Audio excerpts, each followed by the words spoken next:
अखंड मंडलाकारं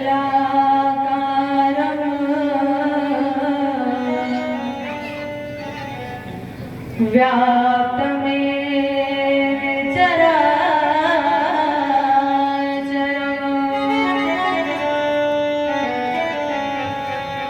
तत्पदं दर्शितं तस्मै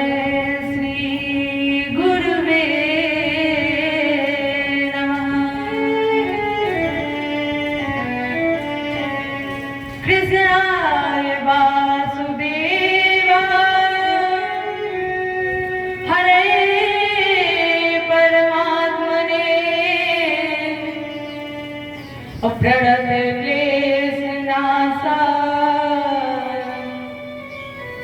गोविन्दाय नमो नमः। ब्रजे वसन्तं नवनीतचौरम्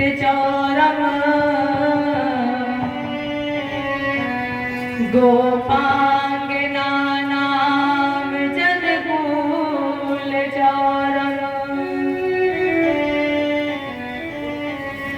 अनेक जन्मार्जित पाप चौरम्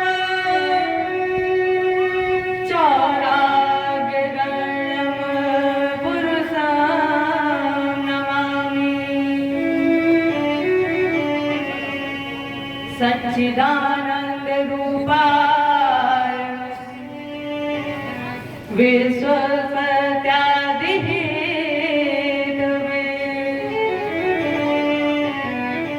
तापत्रय विनाशाय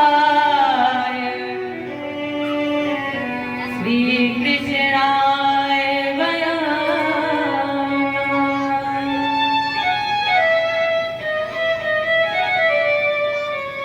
नारायणं नमस्कृत्य नरं चैव नरोत्तमं देवीं सरस्वतीं व्यासं ततो जयमुदीरये।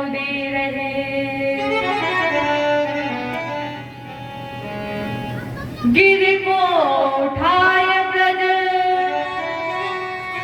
गोपों को बचाए लीनो अग्नि से उबारे पांडु बालक मझारी के राखो गज घंटा तले बालक विहंगम को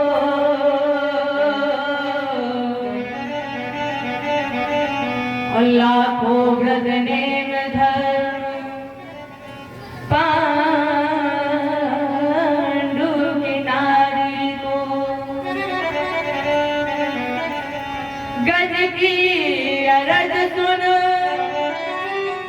ग्राह से छुड़ायो सीख और भारत में राखो प्रण भीष्म ब्रह्मचारी को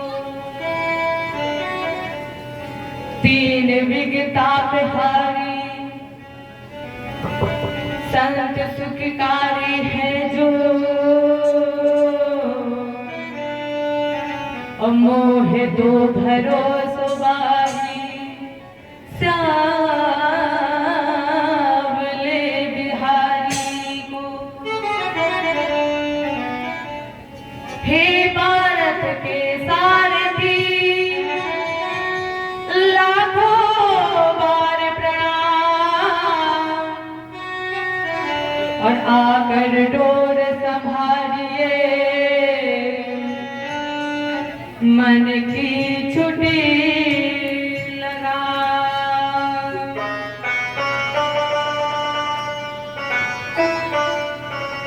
भगत भक्त भगवंत गुरु चतुर नाम बपे और तिनके पग बंधन किए नासक विघ्ने करहु प्रणाम करन मन बानी और करहु कृपा सेवक सुत जानी। अतुलित बल धामम स्वर्ण शैलाबदे हम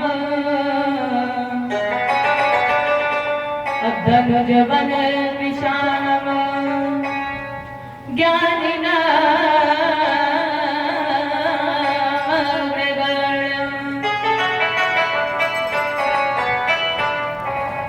सकल गुण निधानम वाणिनाराम धीसम और रघुपत प्रिय भक्तम वात जातम नमामि। और रघुपत प्रिय भक्तम वात जातम नमामि। और रघुपत प्रिय भक्तम वात जातम नमामि। जय बोले कृष्ण भगवान की, रामचंद्र की, उमापति महादेव की, आदि शक्ति दुर्गे मैया की, भागवत भगवान की, बजरंग बली की। जय जय श्री राम, जय जय श्री राम, जय जय श्री राम।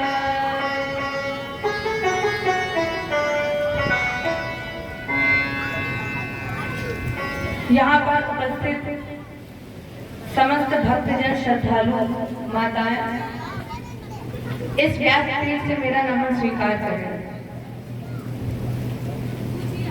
कथा श्रवण करने से पूर्व अपने मन वाणी को पवित्र करते हैं और अपने गुरु गोविंद, अपने कृष्ण, अपने ठाकुर जी और दादा जी से कहते हैं कि आपने जो कृपा बनाई है उस कृपा को सदा सदा के लिए रखे रहना। और कहते हैं ताली की सेवा के साथ, मेरी विनती यही है राधा रानी, मेरी विनती यही है राधा रानी, कृपा बरसाए रखना, कृपा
हे राजा रानी, ये जलवा मुझ पर भी बनाए रखना। ये जो आपके लिए प्रेम है ना, उसे कभी कम मत होने देना राधा रानी। ये प्रेम आपके प्रति कभी कम न हो, ऐसी कृपा बरसाए छोड़े दुनिया के झूठे नाते सारे, छोड़ी तेरे घर पे आ गया, छोड़ी तेरे घर पे आ गया।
मेरी विनती यही है राधा रानी के बाबर साए रखना।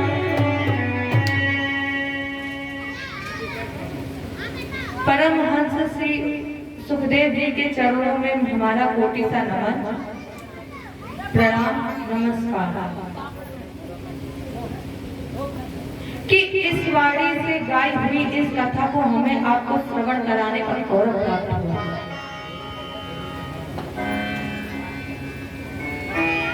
इसके बाद आधार बनाया गया नैमिष को। नैमिष में सौंकादिक 88,000 ऋषि मुख्य आसन पर श्री सौनक जी, उच्च आसन पर श्री सूत जी महाराज।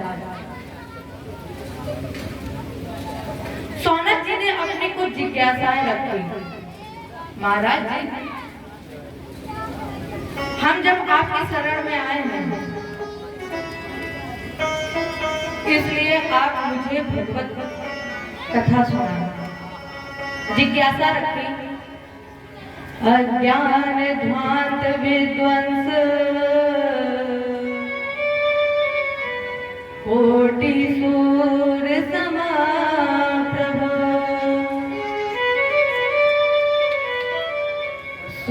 सुधाख्यायि कथा सारम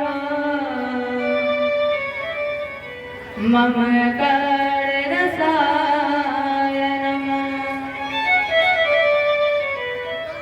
महाराज जी, कोई ऐसी ज्योति जलाइए जिसकी छत्र छाया में जाने से हमारी अज्ञानता नष्ट हो। कथा का जो रस है वो हमारे कानों को श्रवण कराइए। कानों को सुन करके अमृत की तरह मीठी लगे। भक्ति ज्ञान विरागा तो, जिसके श्रवण करने से भक्ति ज्ञान और वैराग्य की चैतन्यता हो जाए। माया मोह निरासस्य वैष्णवे क्रियते कथम। महाराज जी, जिसे वैष्णव लोग बड़े प्रेम से कहते हो, सुनते हो, पढ़कर सुनकर जिसे क्रियात्मक रूप से अपने इस जीवन में उतार लेते हो, ऐसी कथा चरित्र तेज ज्ञात ज्योति प्रकाश जगाइए। जिसकी छत्र छाया में जाने से बड़े बड़े योगियों को वैकुंठ दुर्लभ है, वो भी सुलभ हो जाए। क्योंकि कलयुग धर्म ना ज्ञान विवेक। कलयुग में ना धर्म है, ना ज्ञान है और ना विवेक है। इसे जगाने के लिए सूत जी ने कहा, राजन, तुमने बहुत अच्छे प्रश्न किए हैं, बहुत अच्छी बात कही आपने कि कलयुग में ना धर्म है, ना ज्ञान है, ना विवेक है। लेकिन राजन, एक लाइन पढ़िए, राम नाम अवलंबन एक। इसलिए हम तुम्हारे सामने ज्ञान की ज्योति जलाने जा रहे हैं, जिसकी छत्र छाया में जाने से सारे भय समाप्त हो जाते हैं। सारे सिद्धांतों का निचोड़ सुनाने जा रहा हूं। पर राजन, इसको श्रवण करने से पहले एकदम सावधान हो जाओ। और हमारे सामने से मिलने का केवल एक ही तो बहाना रहता है। कब मिलते हैं? जब हम सत्संग करते हैं। बिना सत्संग के परमात्मा नहीं मिलता। इस कथा को सुनने से पहले एक बार सत्संग करते हैं। सावरे से कहते हैं, सावरे से मिलने का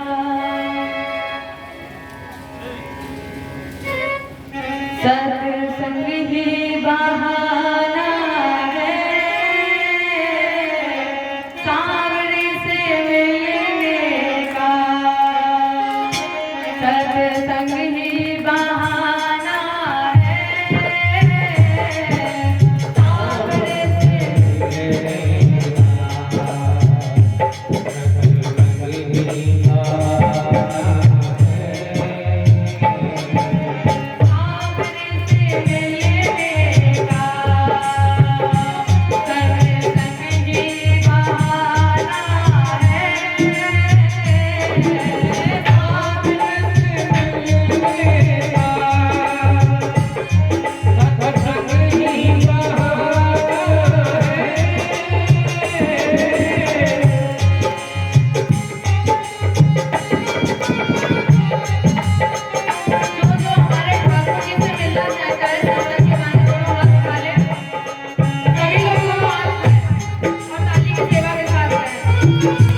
Oh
समस्त बीमारियों की दवा है।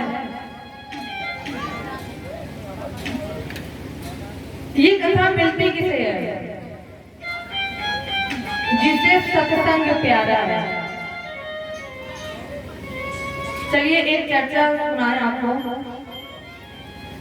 एक दिन नारद जी भ्रमण करते जा रहे थे, अज्ञात तीर्थों का दर्शन किया, वृंदावन में पहुंचे।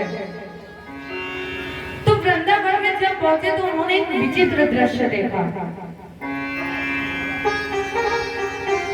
एक युवा महिला 2 मृत बच्चों को लिए थे। पहले नारद जी ने सोचा जा करके जाएं, पूछें कौन हो देवी। फिर वो पीछे हट गए। चलने लगे तो उस देवी ने देखा कि बाबा है। कहा बाबा 1 मिनट रुक जाइए। नारद जी रुक गए। पूछा देवी आप कौन हैं? इतनी चिंतित क्यों बैठे, इतनी दुखी क्यों है? आप मुझे अपना परिचय दीजिए। उस महिला ने परिचय दिया। कहा बाबा मैं भक्ति, जन्म गरुड़ देश में हुआ, बड़ी कर्नाटक में हुई। और ये जो आप 2 मृत बच्चे देख रहे हैं ना, ये मेरे 2 पुत्र हैं, ज्ञान और वैराग्य। मैंने जब वृंदावन में कदम रखा मैं तो युवा हो गई, लेकिन मेरे ये 2 पुत्र अभी भी मृत पड़े हैं। तो नारद जी ने कहा देवी चिंता क्यों करती हो? सिर्फ एक काम करो, श्री कृष्ण चरणाम भोजम स्मरम दुखम गमिष्यति। केवल देवी एक काम करो, भगवान कृष्ण के चरण कमलों का स्मरण करो। नारद जी ने इसके बाद ज्ञान और वैराग्य के कान में आवाज लगाई, ज्ञान जागो वैराग्य जागो। आंख खोल करके देखा, फिर वही दोनों मृत अवस्था में पहुंच गए। यहाँ तक कि नारद जी के सर्कस में जितने भी तार थे सब उन्होंने उपयोग कर लिए, लेकिन ज्ञान और वैराग्य को चैतन्यता नहीं मिली। अब जब चैतन्यता नहीं मिली तो नारद जी सोच रहे कि अब क्या किया जाए, कैसे ज्ञान और वैराग्य को चैतन्य करें। तो वहीं एक अचानक आकाशवाणी हुई कि सत्संग करो। नारद जी सत्संग की तलाश में विशाल को जा रहे हैं। अब क्योंकि ज्ञान और वैराग्य को चैतन्यता लानी है, तलाश में जा रहे हैं तो संकादिक ऋषि थे वहां। संकादिक ऋषियों ने कहा इदं भागवतम नाम पुराणम ब्रह्म समृतम भक्ति ज्ञान विरागातो स्थापनाय प्रकाशितम। अगर सत्कर्म करना चाहते हो तो भागवत जी की कथा सुनाओ, आयोजन कराओ भागवत कथा का।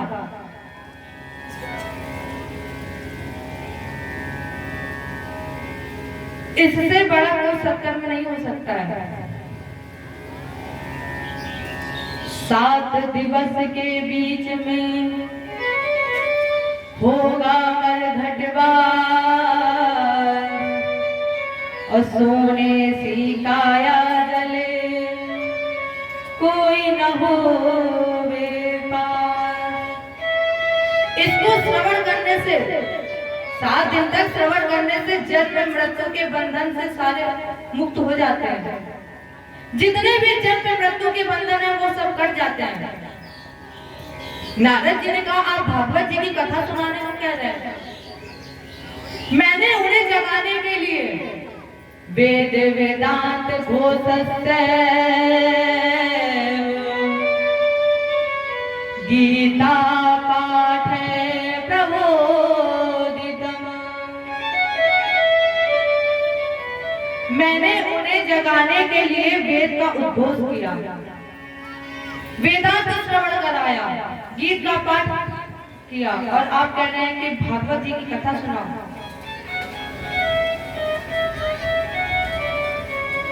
इसको सुनने से, इसको अभ्यास करने से, सुनने से सारे दुख नष्ट हो जाते हैं। और भागवत जी की कथा वही सुनते हैं जिन्हें सुनने का अभ्यास होता है। राम कथा के ते अधिकारी और जिनके सत्संग अति प्यारे, इसलिए इदम भागवतम नाम, ये भागवत नाम का ग्रंथ स्वयं भागवत वांग्मय प्रतिमूर्ति है। इसका उद्भव, उद्गम, विकास भक्ति ज्ञान विराग, इसको श्रवण करने से भक्ति ज्ञान वैराग्य चैतन्यता मिलती है।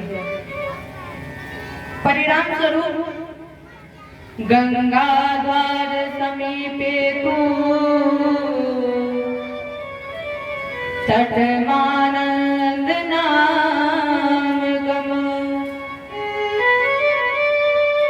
गंगा जी के किनारे आनंद नाम का एक तट है। अब आपको मालूम है कि आनंद नाम का तट कहाँ है? हरिद्वार में।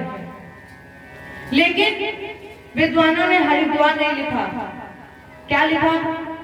गंगा द्वार। अब सोचने की बात यह है कि हरिद्वार क्यों नहीं लिखा? वेद व्यास जी ने सोचा कि दो संप्रदाय विशेष हैं, शैव और वैष्णव। शैव माने भी हरिद्वार और वैष्णव माने भी हरिद्वार। और अगर शैव या वैष्णव लिख हरिद्वार लिख देते तो कहीं दोनों के बीच में विवाद ना हो जाता, इसलिए लिखा गंगा द्वार समीपे तू तटमानंद नाम गम। इस आनंद के तट पर संकादिक ऋषि शरद कुमार जी वक्ता बने और देवर्षि नारद श्रोता।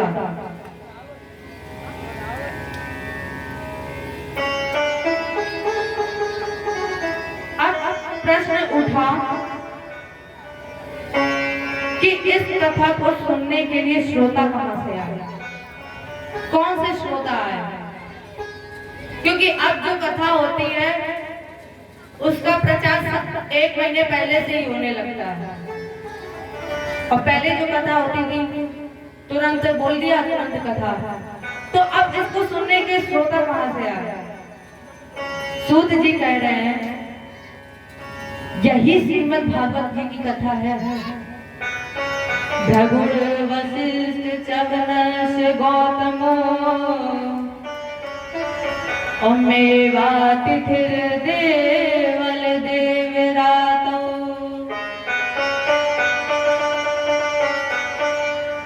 वो श्रोता कोई साधारण नहीं थे, हमारे आपके जैसे कामी विषयी लोभी कंपट नहीं थे। भृगुर वशिष्ठ देव चमन गौतम देवराज इंद्र वेद व्यास नारद माने सर्वश्रेष्ठ संत। क्योंकि ये जो कथा है ये साधारण कथा नहीं है, ये कथा आसानी से किसी को नहीं मिलती। इस कथा को सुनने के लिए बड़े बड़े संत आए, उपस्थित हुए। धीरे धीरे साप्ताहिक अनुष्ठान हुआ, दूसरा दिन आया। अब जिनके लिए कथा का आयोजन किया गया, जिनके कल्याण के लिए कथा हो रही है, वो मुख्य श्रोता कहाँ है? याद होगा अभी हमने थोड़ी देर पहले ही बताया है, वृंदावन, वो श्रोता वृंदावन में यमुना जी के किनारे, और कथा कहाँ हो रही है? हरिद्वार में गंगा जी के किनारे। अब कथा कैसे सुन रहे हैं? सावै मनः कृष्ण पदारविंदयो, शरीर कहीं भी रहे लेकिन हमारा जो मन है वो भगवान के चरणों में लगना चाहिए। धीरे धीरे अनुष्ठान का दिन बीतता गया और जैसे ही 7वें दिन कथा का विश्राम हुआ, महात्मा वहां एक आश्चर्यचकित हो गया। बनमाली घनश्यामा पीतवासा मनोहरा, और कांची कलाप रुचि रोलल मुकुट कुंडल। जैसे ही 7वें दिन कथा का विश्राम हुआ, महात्मा एक आश्चर्यचकित हो गया। कोटि सूर्य समप्रभा, ऐसा तेज था जैसे लग रहा था कि उस तेज के मध्य में करोड़ों सूर्य हो। बड़ी विचित्र स्थिति हो गई थी, और करोड़ों सूर्य के बीच में घनश्यामा श्याम बड़, ऐसा लग रहा था कि जैसे सूर्य के मध्य में चंद्रमा प्रकट हो गया। बड़ नेत्र की तरह श्यामल, इतनी लंबी वैजयंती माला, जैसे भगवान के गले में जिसका ये निचला वाला सिरा ये भगवान के पैर के अंगूठों के नीचे छू रहा था। पीतवासा मनोहरा, जिसके कंधे पर पीतांबर लहरा रहा, कानों में कुंडल बिजली की तरह चमक रहे थे। आपने कभी पढ़ा होगा, हमारे ठाकुर जी का स्वरूप जानते हो कैसा है? नव कंज लोचन कंज मुख कर कंज पद कंजारुण। हमारे ठाकुर जी का एक एक शरीर, एक एक अंग कोमल के पंखुड़ी से भी ज्यादा नाजुक है। इसलिए कुंती ने कहा है, नमः पंकज नेत्राय, पंकज माने कमल, जिसकी आंखें कमल के समान एक एक मतलब एक एक चतुर्भुजी के रूप में वहां प्रकट हो गए। और जैसे ही उस भागवत पंडाल में प्रकट हुए तो भक्ति ज्ञान वैराग्य में चैतन्यता आ गई। इन्होंने वही नृत्य करना प्रारंभ कर दिया। नृत्य करते करते ठाकुर जी से प्रार्थना की, महाराज जी, जीवन का मैंने सौंप दिया। नृत्य कर रहे हैं तीनों और प्रार्थना कर रहे हैं, जीवन का मैंने सौंप दिया, सब भार तुम्हारे हाथों में।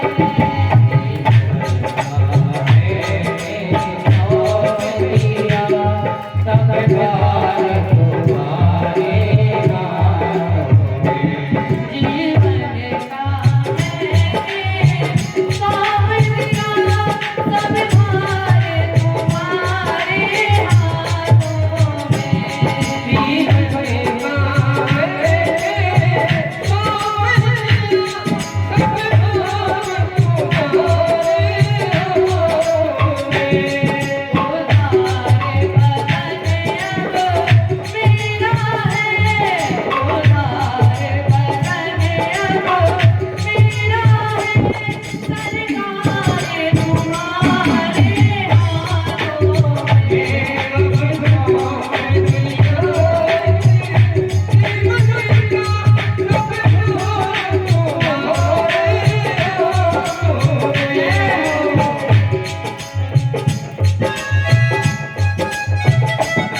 एक आशीर्वाद, भगवान के एक एक श्लोक में तुम्हारा निवास हो जाए। जहां भी आज के बाद से भागवत जी की कथा का आयोजन हो, वहां पे भक्ति, ज्ञान, वैराग्य, चैतन्यता हो जाए। अब भक्ति है क्या? हृदय। और जब भक्ति हृदय में नाचती है, तभी तो हमें आपको मिलता है सत्संग। जब हृदय में चैतन्यता होती है तो उससे मिलता है संत, और जब संत मिल जाए तो फिर संत से क्या मिलता है? सत्संग। सत्संग से पैदा होता है ज्ञान। और अभी आपको मैंने बताया था कि भक्ति के पुत्र का नाम ज्ञान और वैराग्य है। इसलिए ज्यादा से ज्यादा समय निकालिए भगवान के कथा में। इसके बाद गोकर्णों का अर्ते कीर्तयिष्यामि इतिहासं पुरातनं यस्य श्रवेण मात्रेधा पापहानि प्रजायते। तुंगभद्रा नदी के किनारे उत्तम नाम का एक नगर था। उत्तम नाम के नगर में एक ब्राह्मण था जिसका नाम था आत्मदेव, जिसकी पत्नी का नाम था धुंधली।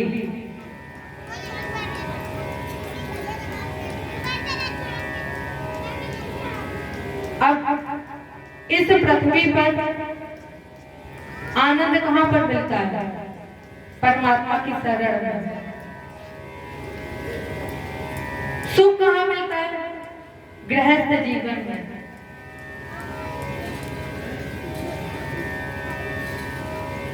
आत्मदेव की पत्नी धुंधली करके साथ हुई। जब समय मिलता था तब लड़ती थी। दोनों के आपस में विचार नहीं मिलते थे, तो ना पिवा पित्रो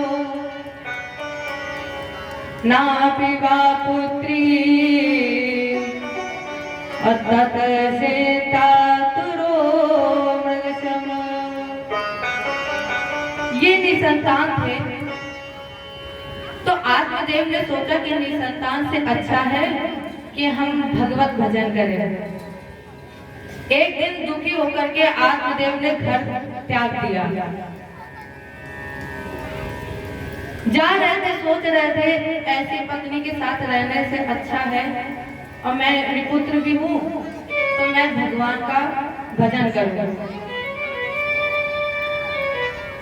दोपहर हो गई, अब इनको प्यास लगी। ये एक सरोवर के किनारे पहुंचे। अंजलि में जल लिया, और जैसे ही अंजलि होठों से लगाई, एक भाव आ गया, अगर मेरे पुत्र होता तो मुझे घर न छोड़ना पड़ता। जैसे ही इनके मन में ये भाव आया कि अगर मेरे पुत्र होता तो मैं ये घर ना छोड़ता, वहीं से एक सन्यासी जी आ गए।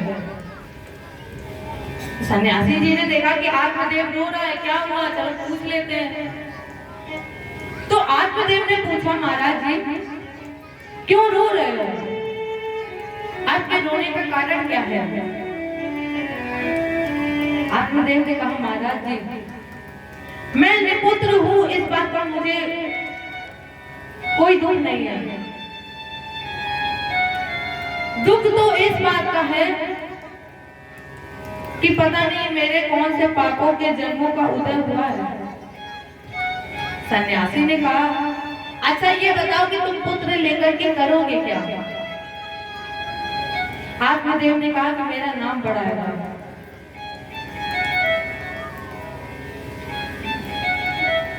सन्यासी समझाने लगे तो आत्मदेव ने कहा तुम सन्यासी हो और आप क्या समझोगे पुत्र का मोह क्या होता है पुत्र।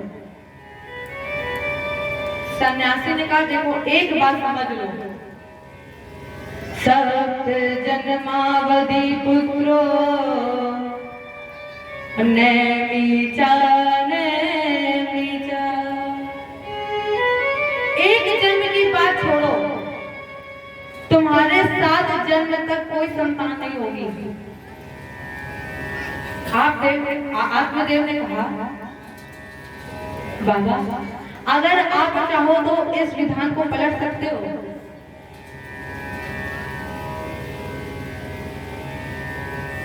महात्मा जी को दया आ गई। महात्मा जी ने एक फल दिया और कहा जाओ ये अपनी पत्नी को फल खिला देना। अब चूंकि पत्नी कर्कशा थी, आत्मदेव ने फल दिया और फल देकर के चले गए। अब देवी ने सोचा कि अगर मैं ये फल खा लूंगी तो मुझे 9 महीने तक दर्द झेलना पड़ेगा। और कहीं ऐसा हुआ कि मैं कमरे में बैठी हुई और कमरे में आग लग गई, तब तो मैं भाग भी नहीं सकती। और मेरे प्राण जाने से अच्छा है कि मैं ये फल ना खाऊं, पुत्र ना खाऊं। तभी एक उनकी सखी बहन जी आ गई। उन्होंने कहा क्या हो गया। देवी ने कहा, धुंधली बोली कि ये फल आप ले जाइए और आप अपनी गाय को खिला देना। बहन जी ने कहा ठीक है हम ये फल खिला देंगे और कुछ महीने बाद मेरे पुत्र होगा तो वो पुत्र मैं आपको दे दूंगी। धुंधली ने कहा ठीक है। कुछ महीने बाद उस बहन जी को पुत्र हुआ और वो पुत्र ला करके धुंधली को दे दिया। आत्मदेव को कुछ नहीं पता। जैसे ही पुत्र हुआ, आत्मदेव सभी सन्यासी को बुलाया और कहा महाराज जी मेरे पुत्र का नाम रखिए।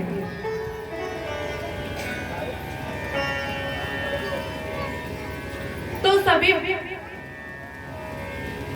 पंडित वहां गए, नाम बताया। किसी ने सीताराम कहा, सीता का राम कहा, कृष्ण कहा। तो धुंधली ने कहा ये क्या पुराना सा नाम बता रहे हो, कोई नया सा नाम बताओ। तो उसी में एक ब्राह्मण बैठा था। उसने सोचा और कुछ पत्रों के पन्ने पलटे तो उसने कहा कि इसका नाम धुंधकारी। धुंधली तुरंत बोली हाँ तुम ही सही पंडित हो। अरे धुंधली से धुंधकारी ही तो होगा,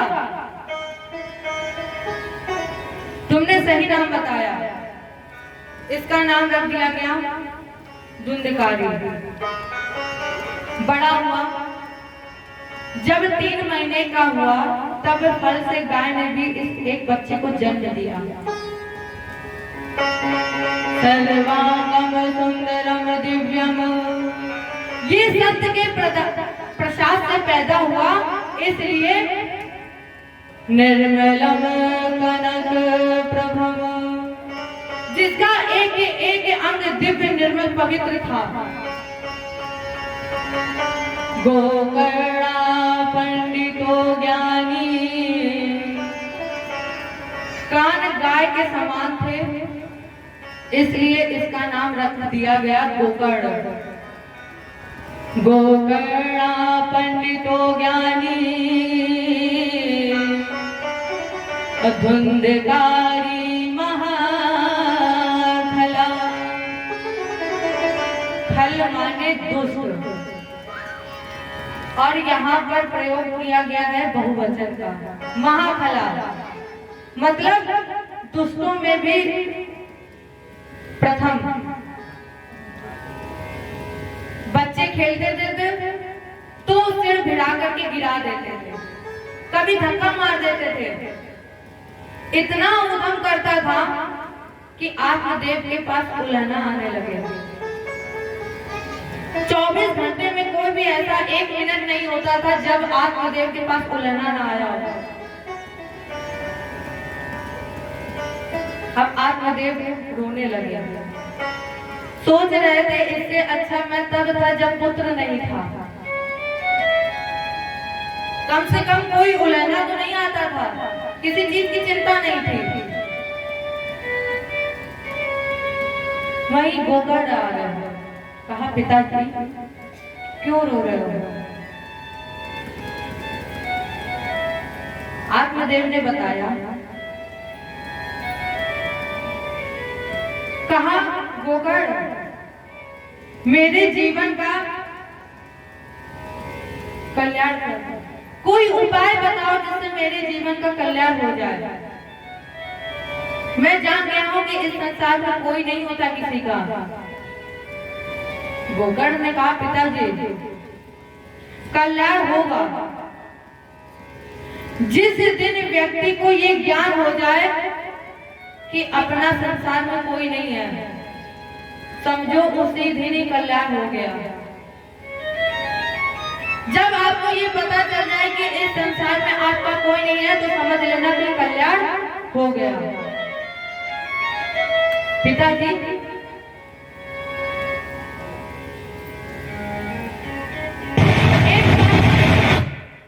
सुन लीजिए भागवत जी की कथा, आंख से दर्शन कर लीजिए। वाणी गुणानुकथने श्रवणो कथाया और हस्तौ चाकर्मे सुमुना सोपानो। पिताजी सारे दुख नष्ट हो जाएंगे अगर आप भगवान जी का भजन करेंगे। आज तक आपने जितने भी पाप किए हैं वो सारे नष्ट हो जाएंगे। ज्यादा कुछ ना करो तो पिताजी एक काम करो, श्री कृष्ण मापनीयतम भक्ति भाव श्रद्धा समर्पण से कर दीजिए, भक्ति भाव समर्पण कर दीजिए और श्रीमद् भागवत के 10वें स्कंद का पाठ।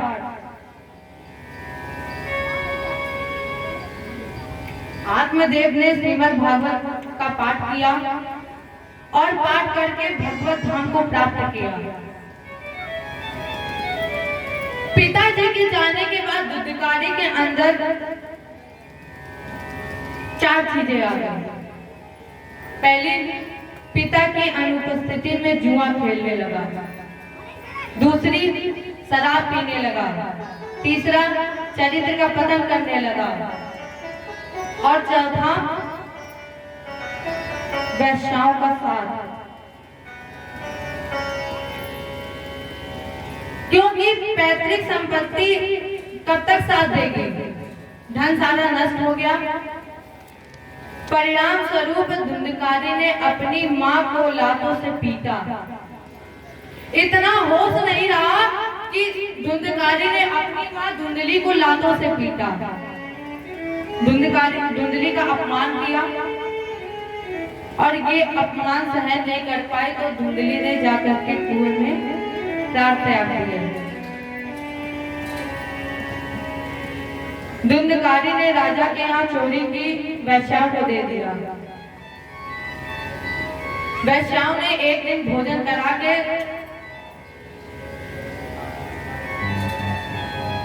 धुंधकारी को लिटाया और इसके बाद इसको रात में ही रस्सी से बांधा और इसके भी प्राण ले लिए। धुंधकारी यहीं पर मर गया। राजा ने एक बात याद रखना कि बुरे कर्मों का फल हमेशा बुरा होता है। धुंधकारी ने ना जाने कितने लोगों का कत्ल किया है।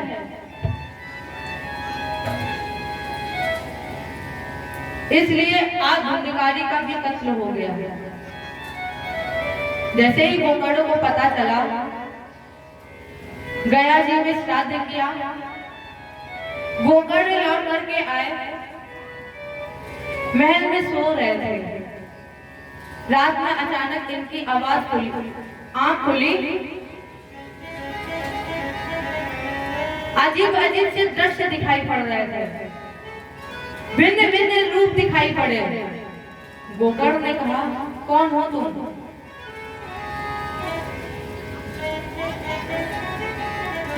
भूत प्रेत कौन हो तुम?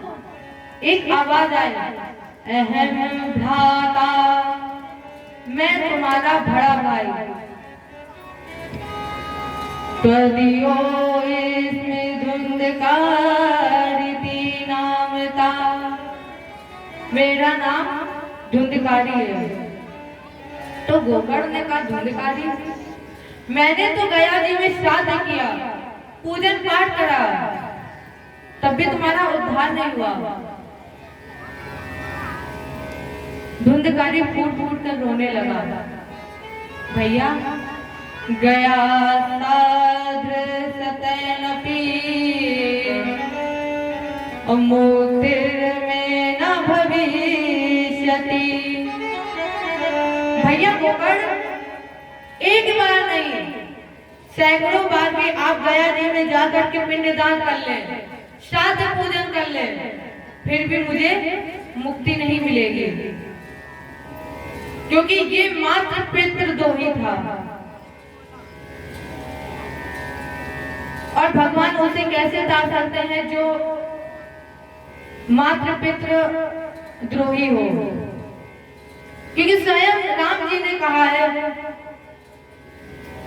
सुन जननी सोई सुत बड़ भागी,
माने भगवान ने ये कहा है कि जब मात्र पितृद्रोही हो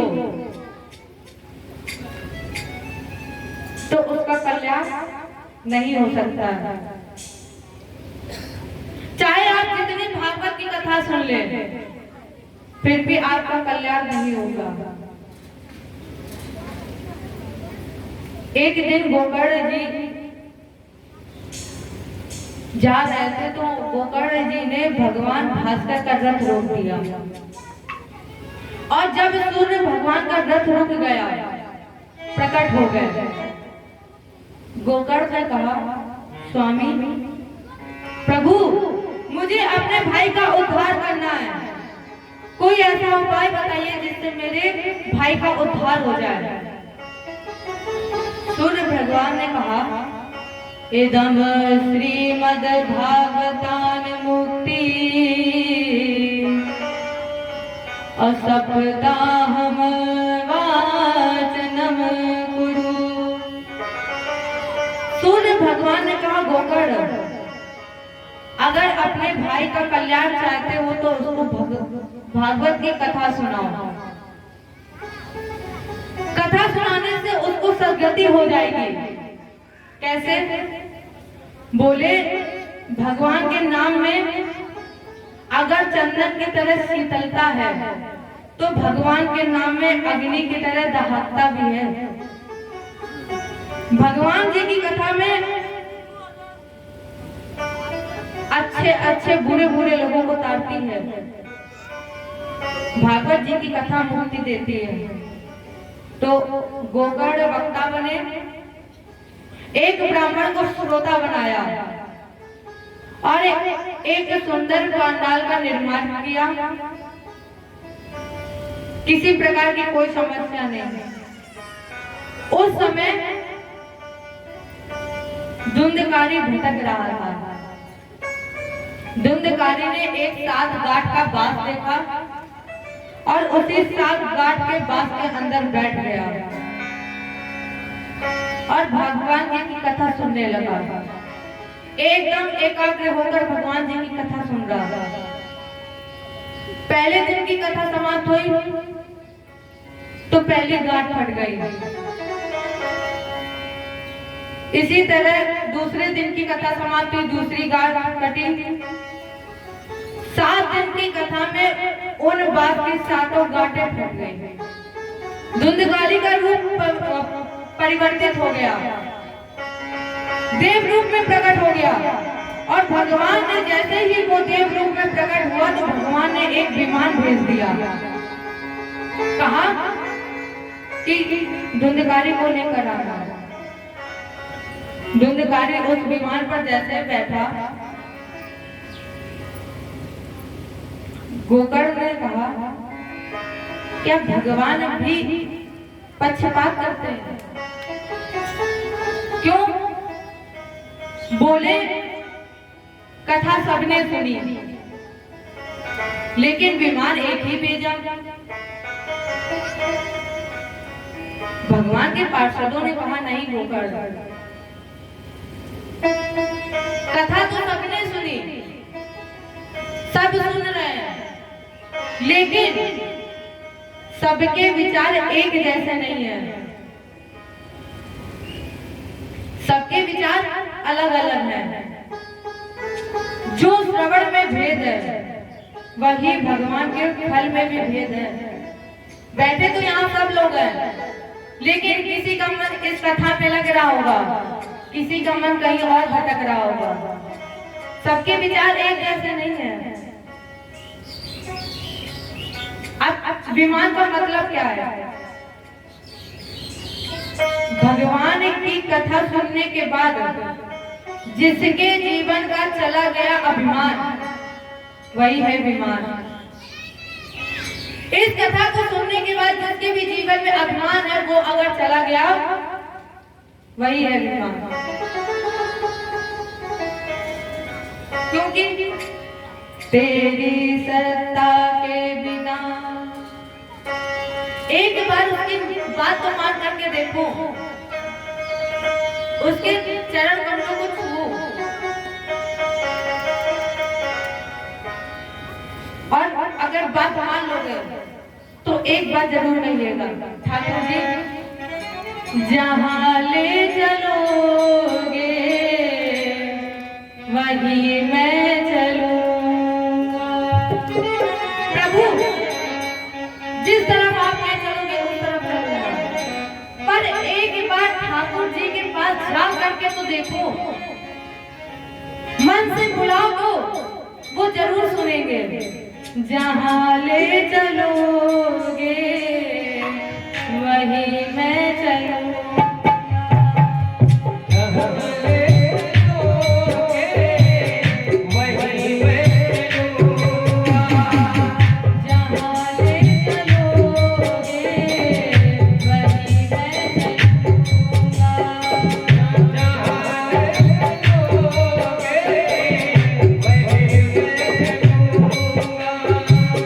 जहां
भागवत की अमर कथा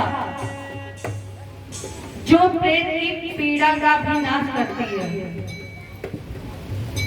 और भगवान के धाम चला गया। गोकर्ण ने पुनः भागवत जी की कथा का आयोजन किया और दूसरी बार में आयोजन हुआ। जितने भी श्रोता थे सबके लिए भगवान ने विमान भेज दिया और वक्ता के लिए स्वयं गोविंद आए। क्योंकि आपने सुना होगा भगत के बस में है भगवान, अहम भक्त पराधीनो। भक्त को लेने के लिए स्वयं भगवान आए हैं। गोविंद और गोकर्ण एक साथ विमान पर बैठे और आगे आगे भक्त और पीछे पीछे हमारे श्रोता विमान पर बैठकर जा रहे थे। भगवान के धाम पर चले गए। जय बोलो कृष्ण भगवान की जय हो। अब जरा एक मिनट यहाँ विचार करना। गोकर्ण उत्तम नगर तुंगभद्रा आत्मदेव क्या है? याद होगा मैंने आपको बताया था, कल चर्चा हुई थी 12 स्कंद है। माने हमारे आपके शरीर में 12 अंग और यही 12 अंग ही भागवत के 12 स्कंद हैं। तो ये भागवत जी की कथा कहीं बाहर नहीं है। भागवत जी की कथा कहीं बाहर नहीं है। तुंगभद्रा, तुंग माने श्रेष्ठ और भद्र माने कल्याण, यही ये शरीर है।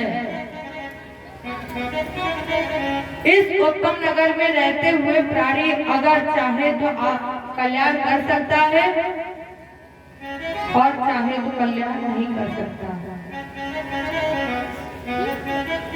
इसी तरह साथ गांठ अगर कट गई तो भगवान आपको प्राप्त हो जाएंगे, आपको मिल जाएंगे।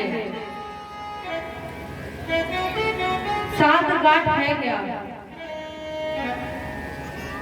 काम, क्रोध, लोभ, मोह, मद, मत्सर।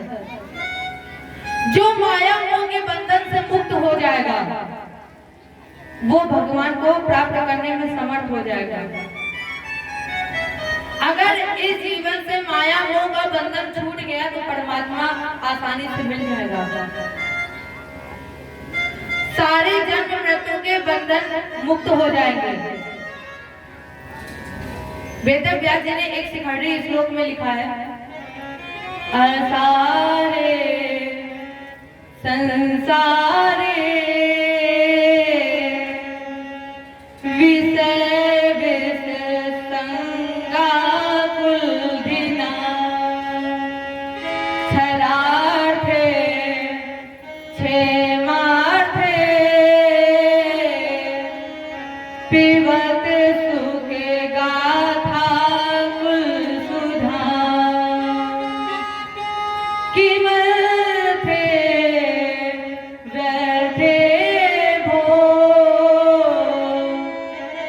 ब्रगते कुपधे कुत्सित कथेन परिचित तत् साक्षी। परिचित इस बात का साक्षी है। परिचित तत् साक्षी यथवर्ण गति मुक्ति युक्ति कथने। जो कह रहा है कि जब मैंने भागवत जी की कथा सुनी तो मुझे मुक्ति रूपी गति प्राप्त हो गई। और हम क्या करें? पिबत सुख गाथा कुल सुधाम। फिर क्यों ना क्षण प्रतिक्षण जब भी मौका मिले इसे श्रवण करें।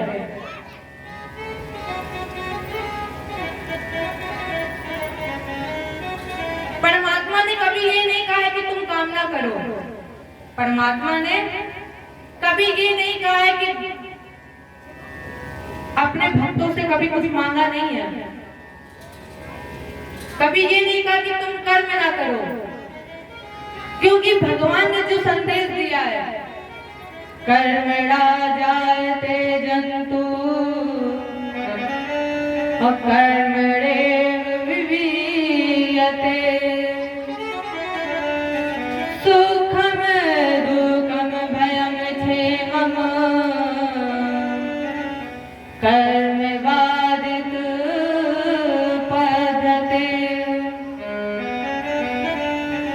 भगवान ने बाबा नंद से गिरिराज पूजन के समय कहा, बाबा इंद्र वर्षा करेंगे ये कामना करना कायरों का काम है, ये सोचना कायरों का काम है कि इंद्र वर्षा करेंगे।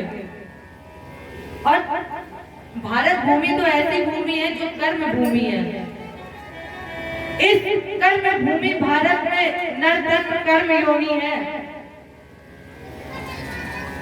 अब जब कर्म योनि कर्म भूमि पर आए हो तो कर्म करना ही चाहिए,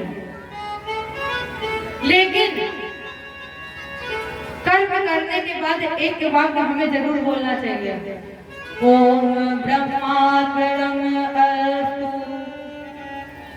गलती हम और आप कहाँ करते हैं? जो भी हम अच्छा करेंगे तो ढिंढोरा पीट देंगे कि हमने कथा कराई, हमने ये किया वो किया, पर गलत काम कोई किसी को नहीं बताता कि हमने ये गलती की है। या ये समझ लो कि मनुष्य तन मिलता कब है? मनुष्य तन कब मिलता है? जब हमारे 50% पाप और 50% पुण्य, जब यही मिल जाए तब ये मिलता है हमें शरीर। जब 50% पाप और 50% पुण्य मिल जाए तब मिलता है शरीर। अब जब ये शरीर मिला है तो इसमें हम चाहें तो पाप कर लें और चाहे तो पुण्य कर लें। इसकी व्याख्या कौन करता है? बोले वेद। अच्छा, अगर आपसे ये पूछा जाए धर्म क्या है और अधर्म क्या है, तो हर व्यक्ति यही कहेगा कि धर्म है। अगर हम भागवत जी की कथा सुनेंगे, अगर सही रास्ते पर चलेंगे तो वो धर्म है। अब बात ये आई कि हमें पता कैसे चला कि ये धर्म है और ये अधर्म है? यही तो कहोगे कि हमसे हमारे बड़ों ने कहा था कि अगर भागवत जी की कथा सुनोगे और सही रास्ते पर चलोगे तो ये धर्म है। हमारे बुजुर्गों ने ही बताया है कि कथा सुनना धर्म है, पूजा करना धर्म है। और जो वैदिक परंपरा है और जो हमें वेदों से ज्ञान दिया गया है, वेद स्वरूप नारायण और नारायण स्वरूप वेद। वेद से जो हमें मिलता है उसके अनुकूल आचरण करना ही धर्म है। वेद से जो हमें मिल रहा है अगर उसके अनुकूल आचरण करोगे तो प्यारे वो धर्म है, और उसके विपरीत आचरण करोगे तो वो अधर्म है।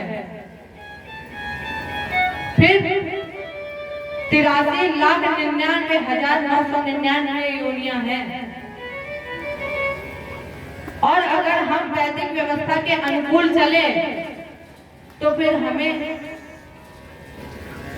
हमारे आने के लिए खुलते हैं मुक्ति के दरवाजे।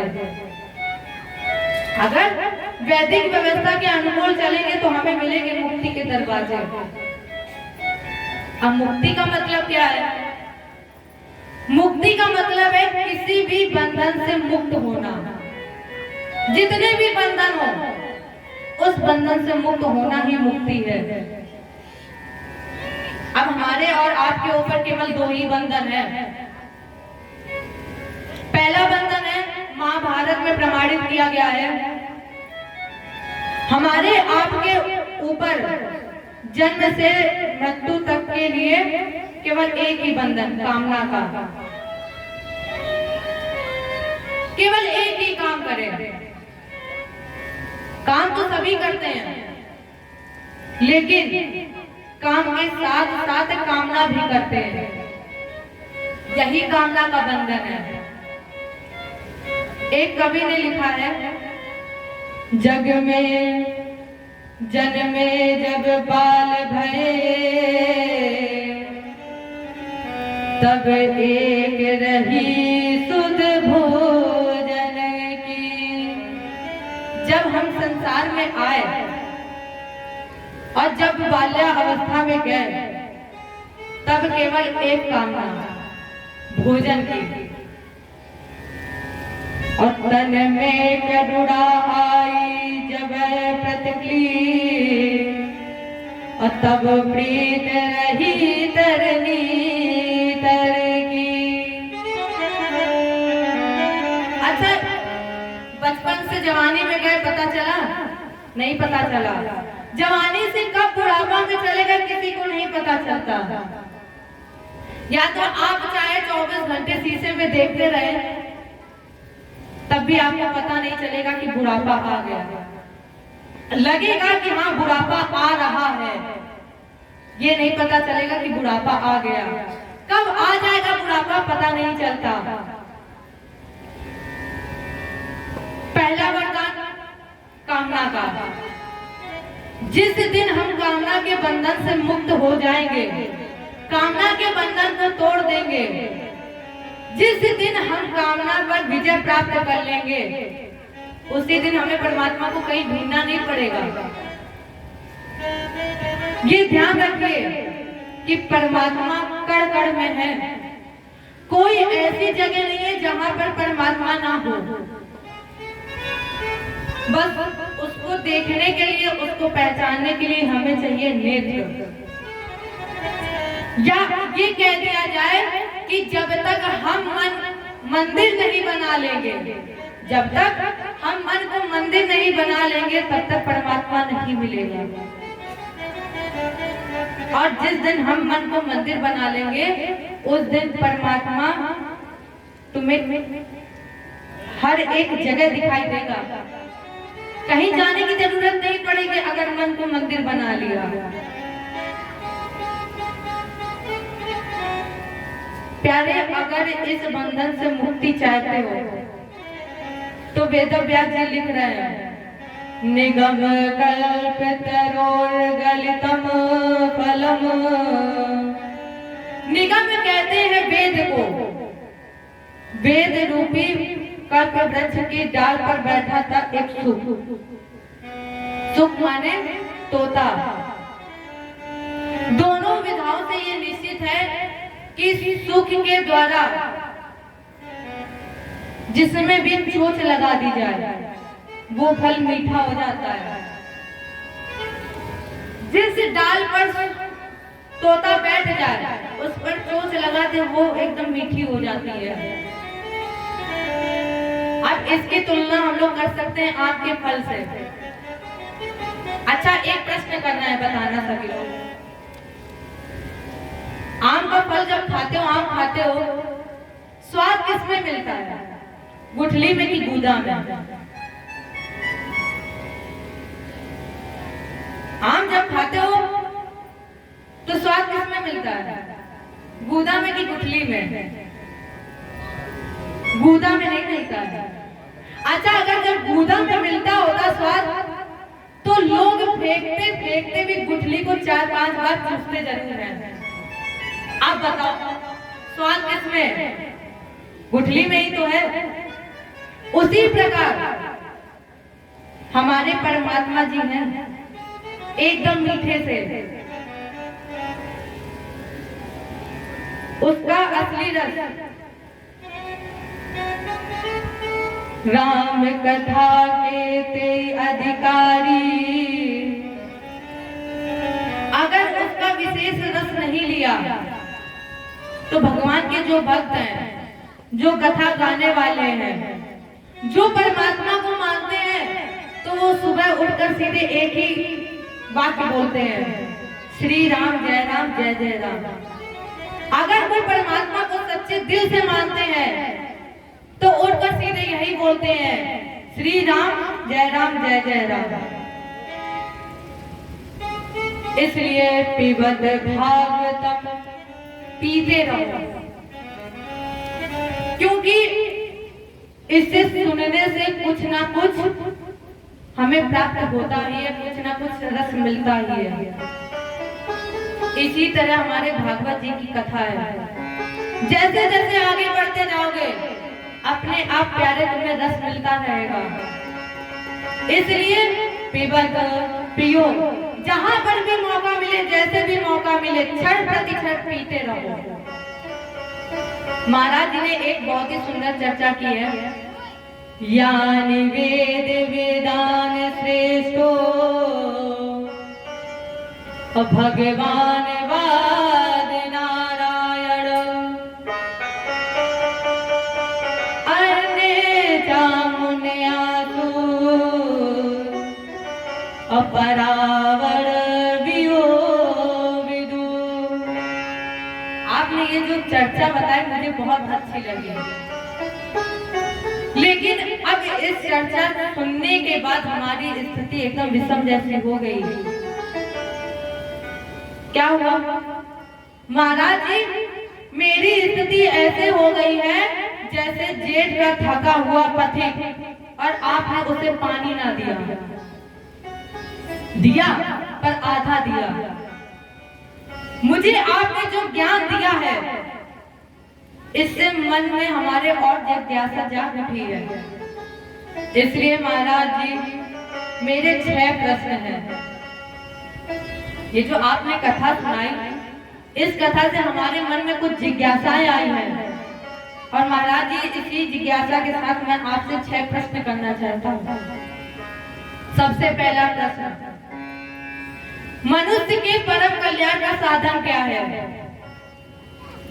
दूसरा प्रश्न, हमारे हिंदू धर्म में बहुत से ग्रंथ हैं, हमारे हिंदू धर्म में बहुत से देवी देवता, बहुत से ग्रंथ हैं।